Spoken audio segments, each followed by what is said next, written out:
Hello student, देखिए अभी तक हम आप लोगों को तंत्रिका तंत्र व ज्ञानेंद्रियों से संबंधित बता रहे थे, जिसमें आप लोगों का तंत्रिका तंत्र तो पूर्ण हो गया, लेकिन शुरू करने जा रहे हैं। आपका ये नया टॉपिक है ज्ञानेंद्रियां। तो ज्ञानेंद्रियों के बारे में आप लोग देखिएगा। यहाँ से ये ज्ञानेंद्रियां जो होती हैं, जिन इंद्रियों द्वारा हमें बाह्य जगत का ज्ञान होता है, उन्हें ज्ञानेंद्रियां कहते हैं। ये ज्ञानेंद्रियां केवल बाह्य जगत के प्रभाव या सूचनाओं को मस्तिष्क में पहुंचाती हैं तथा मस्तिष्क के विभिन्न केंद्रों द्वारा इनका अनुभव अर्थात बोध होता है। मस्तिष्क व ज्ञानेंद्रियां मिलकर हमें बाह्य वातावरण से सचेत करके उसका अनुभव कराती हैं तथा शरीर की सुरक्षा करती हैं। शरीर में मुख्य 5 ज्ञानेंद्रियां होती हैं, जो निम्न हैं।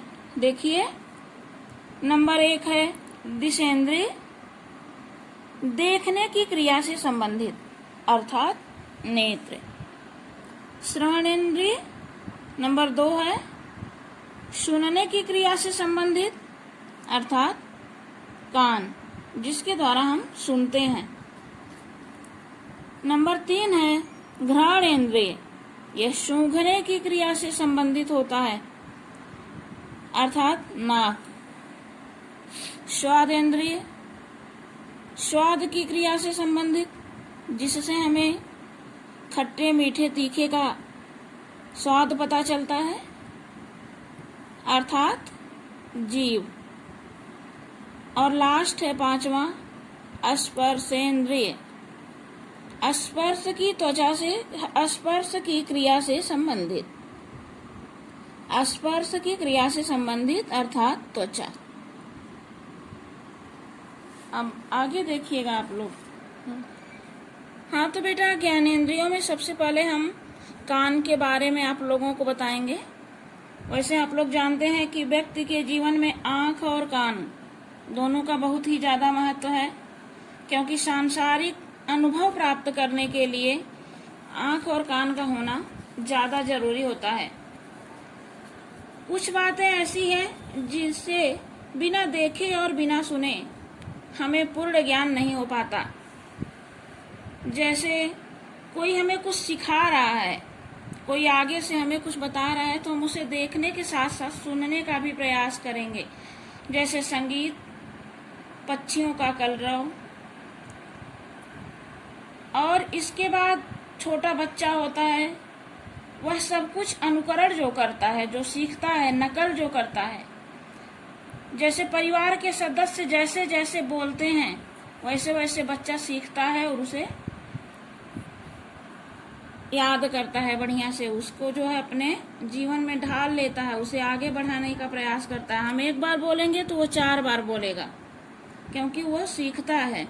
तो हमारे जीवन में जो है आंख और कान, ये ईश्वर की वरदान है, इनकी सुरक्षा करना हमारा कर्तव्य है। वैसे सभी चीजों की जरूरत होती है। सबसे पहले आप लोग देखिए कान की स्थिति व बनावट। ये दोनों आंखों से कुछ दूर दोनों कनपटी पर पत्ते के आकार की भांति स्थित होते हैं। इन्हीं को कर्ण या कान कहते हैं। कान की संख्या 2 तथा मुख्य भाग 3 होते हैं, जिसमें नंबर 1 है बाह्य कान और दूसरा मध्य कान और तीसरा है अंतस्थ कान। तो सबसे पहले हेडिंग है, नंबर 1 है बाह्य कान। यह खोपड़ी के दोनों ओर कनपटी पर बाहर की ओर निकला हुआ रहता है। बाह्य कर्ण कार्टिलेज से बना होता है। इसे कर्णपाली या पिन्ना कहते हैं। इसके ऊपर त्वचा का आवरण चढ़ा होता है। बाह्य कर्ण के मध्य भाग में अंदर की ओर जाती हुई एक 2.5 सेंटीमीटर लंबी नली होती है, जिसे श्रवण नलिका कहते हैं। नली का रास्ता अंत में एक तबले के समान मजबूत झिल्ली से बंद रहता है। इस झिल्ली को कर्ण पटल कहते हैं। श्रवण नली की भीतरी दीवार पर छोटे छोटे रोए तथा छोटी छोटी ग्रंथियां होती हैं, जो मोम बनाने का कार्य करती हैं। इस मोम का मुख्य कार्य नली को मुलायम रखना तथा बाहरी गंदगी को अंदर जाने से रोकना होता है। मध्यकर्ण का महत्वपूर्ण कार्य वह भाग बाहरी तरंगों को इकट्ठा करके कर्ण नली में प्रवेश करता है। ठीक है, अब इसके बाद दूसरा हेडिंग है आप लोगों का मध्यकर्ण। यहाँ देखिए, मध्यकर्ण का प्रारंभ कर्ण नली के अंतिम भाग कर्णपटल से शुरू होता है। मध्यकर्ण के दो भाग होते हैं। नंबर 1 है कंठकर्ण नली और दूसरा है कर्ण गुहा। तो ये हेडिंग है कंठकर्ण नली।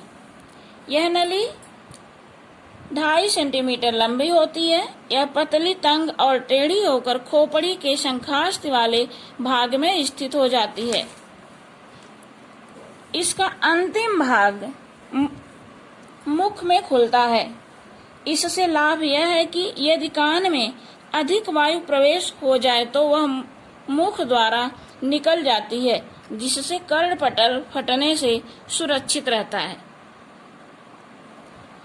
और नंबर 2 आप लोग देखिएगा, कर्ण गुहा। ये मध्य कर्ण के अंतर्गत है। नंबर 1 था कंठकर्ण नली और दूसरा है कर्ण गुहा। कर्ण गुहा में 3 छोटी छोटी अस्थियां पाई जाती हैं, जिन्हें कर्ण अस्थिकाएं कहते हैं। जैसे मुग्दर है, निहाई है और रकाब है। ये हैं तीनों। यहाँ देखिए, मुग्दर, निहाई व रकाब। प्रत्येक अस्थि के आकार व स्वरूप के अनुसार उनका नाम दिया गया है। मुग्दर का हत्था एक ओर कर्णपटल का स्पर्श करता है तथा दूसरी गोल भाग निहाई के सिरे से जुड़ा होता है। निहाई का लंबा सा प्रवर्ध तीसरी अस्थि रकाब से जुड़ा रहता है। मध्य कर्ण से एक नली नासा गुहा तक जाती है। नाक से वायु इसी नली के द्वारा मध्य कर्ण में आती है। इस कर्णपटल पर वायु का दबाव दोनों ओर एक समान होता है।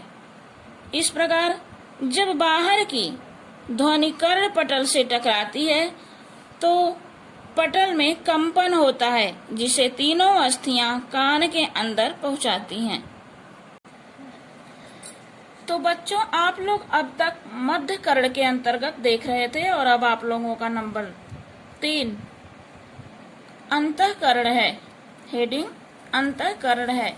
यह कान का अंतिम भाग है। यह खोपड़ी की कनपटी की हड्डी में स्थित है। इसका आकार अत्यंत जटिल होता है, अतः इसे भूल भुलैया भी कहते हैं। इसके 3 भाग होते हैं। अर्धवृत्ताकार नलिकाएं, कर्णकुटी और काकलिया। नंबर 1 था अर्धवृत्ताकार नलिकाएं और नंबर 2 है कर्णकुटी और नंबर 3 है काकलिया। ठीक है, तो अब इसके बाद हम आप लोगों के ज्ञानेंद्रियों में, ये तो हम आपको बता रहे थे कान के बारे में। अब हम आ गए नाक पर, नासिका। ठीक है, तो ये नासिका हेडिंग दिए हैं नाक। नाक शरीर के श्वसन तंत्र का मुख्य अंग है। इसके साथ साथ वस्तुओं की गंध, सुगंध व दुर्गंध भी इसी के द्वारा ज्ञात होती है। यह चेहरे के मध्य भाग में, मुंह के ऊपरी भाग में, मस्तिष्क के नीचे उभरी हुई स्थित होती है। सामने की ओर एक सीधी अस्थि नाक को 2 भागों में बांटती है। इस प्रकार नासा गुहा के 2 भाग होते हैं। नाक के सामने से दिखाई देने वाले दोनों छिद्र इन्हीं गुहाओं के प्रवेश द्वार हैं। नाक की अंदरूनी सतह पर बारीक श्लेष्मिक झिल्ली चढ़ी रहती है, जिन पर नाड़ी सूत्रों का जाल बिछा रहता होता है तथा रक्त की असंख्य कोशिकाएं होती हैं। नासा गुहा के ऊपरी भाग में ही गंध संबंधित नाड़ियों के सिरे स्थित होते हैं, जिनके द्वारा गंध के संवेग मस्तिष्क के घ्राण केंद्र तक पहुंचते हैं। तब हमें सुगंध अथवा दुर्गंध का बोध होता है, उसका ज्ञान होता है। जुकाम आदि की स्थिति में नाक की श्लैष्मिक झिल्ली सूजन आ जाने के कारण गंध नाड़ियां अपना कार्य संपन्न करने में असमर्थ हो जाती हैं। ठीक है, तो अब इसके बाद आप देखेंगे नेत्र की रचना। नंबर 3 है नेत्र की रचना। सबसे पहले आप लोगों ने कान के बारे में देखा, फिर नाक, और अब आ जाइए नेत्र पर, आंखों पर अपने। तो यहाँ देखिए नेत्र की बनावट हेडिंग है। इसके 2 भागों में विकसित, सॉरी गलती हो गई, हेडिंग है नेत्र की बनावट, और नेत्र को 2 भागों में विकसित किया गया है। नेत्रों की बाहरी बनावट नंबर 1 है और नेत्रों की आंतरिक बनावट नंबर 2। तो सबसे पहले हेडिंग दिए हैं नेत्रों की बाहरी बनावट। यहाँ देखिए मनुष्य की खोपड़ी के भीतर नाक के दोनों ओर अस्थियों का एक गहरा गड्ढा है जिसे हम नेत्र गुहा कहते हैं। इन्हीं गड्ढों में एक एक आंख सुरक्षित रहती है। बंद आंख से बाहर से देखने पर इसकी आकृति बादाम या मछली की आंख की तरह होती है, परंतु गड्ढों की उपस्थिति के कारण आंखें गोल दिखती हैं। नेत्र के पूरे गोल भाग को नेत्र गोलक कहते हैं। नेत्र गोलक में पेशियां लगी रहती हैं जो गोलक को सुरक्षा प्रदान करती हैं, जिससे वे इधर उधर घूम सकती हैं, तथा इन पर वसा की दृढ़ परत चढ़ी रहती है जो गोलक को सुरक्षा प्रदान करती है। आंखें सामने की ओर एक पर्दे से ढकी रहती है जिसे पलक कहा जाता है। इसके 2 भागों, पलकें जो हैं 2 भागों में बटी रहती हैं, एक ऊपरी व दूसरी निचली होती है। पलकें एक प्रकार की कड़ी तह द्वारा स्थित रहती हैं। इनके किनारे पर छोटे छोटे बाल होते हैं जिन्हें हम बरौनियां कहते हैं, जो बाहरी धूल और गर्द से आंखों की रक्षा करते हैं। अब यहाँ पर आप लोग देखिएगा आंखों की आंतरिक बनावट। अभी तक आप लोग नेत्रों की बाहरी बनावट को देख रहे थे, अब आंखों की आंतरिक बनावट है। तो प्रत्येक आंख को अंदर से देखने पर ज्ञात होता है कि आंख के गोले की दीवार 3 परतों की होती है जिनसे आंखें ढकी रहती हैं, और ये 3 परत हैं। नंबर 1 बाह्य पटल, दूसरा है मध्य पटल और तीसरा है अंतः पटल। अब इसके बाद आप लोग देखिए, अब आगे आंख की रचना। आंख की रचना को आप लोग यहाँ देख लीजिए एक बार। यह है आंख की आंतरिक रचना। इसका आप लोगों को अपनी कॉपी पर चित्र बनाना होगा। ये है यहाँ से यहाँ तक पूरा आंख की आंतरिक रचना, इसका चित्र बना लीजिएगा। यही देखिए आपका दृढ़ पटल, रक्तक पटल, मूर्ति पटल, पीत बिंदु, अंध बिंदु यहाँ है, दृष्टि तंत्रिका यहाँ है, पुतली आपकी यहाँ दिखाई दे रही है। इस तरीके से आप लोग अपना चित्र बना लीजिएगा। अब फिर आगे हम हेडिंग देंगे नंबर 1, मतलब क, बाह्य पटल। तो बाह्य पटल में यह आंखों की सबसे ऊपरी गोलाकार कड़ी रेशेदार व रंगहीन परत है, जिसका 3/4 भाग अपारदर्शक और 1/4 भाग पारदर्शक होता है। इसका पारदर्शक भाग बाहर सामने की ओर, यहाँ सामने होगा, सामने की ओर कुछ उभरा होता है। इस उभरे भाग को कार्निया कहते हैं। अपारदर्शक भाग के पीछे की ओर एक नाड़ी निकलती है जिसे दृष्टि नाड़ी कहा जाता है। इस नाड़ी का संबंध मस्तिष्क से रहता है।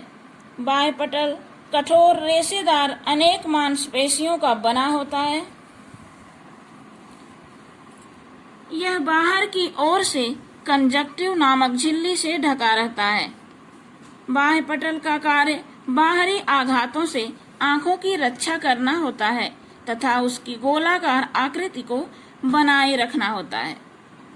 और इसके बाद नंबर 2 है, अभी तो आप लोग देख रहे थे बाह्य पटल और यहाँ पर आ गए मध्य पटल पर।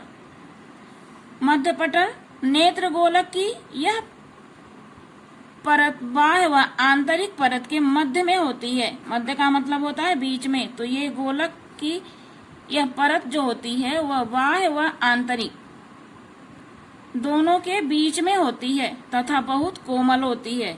इस परत में सूक्ष्म रक्त नलिकाओं का जाल होता है जिससे नेत्र गोलक के भीतरी भाग का पोषण होता है। ठीक है, तो आज का यह टॉपिक हम यहीं पर समाप्त कर दे रहे हैं, बाकी कल बताएंगे। धन्यवाद।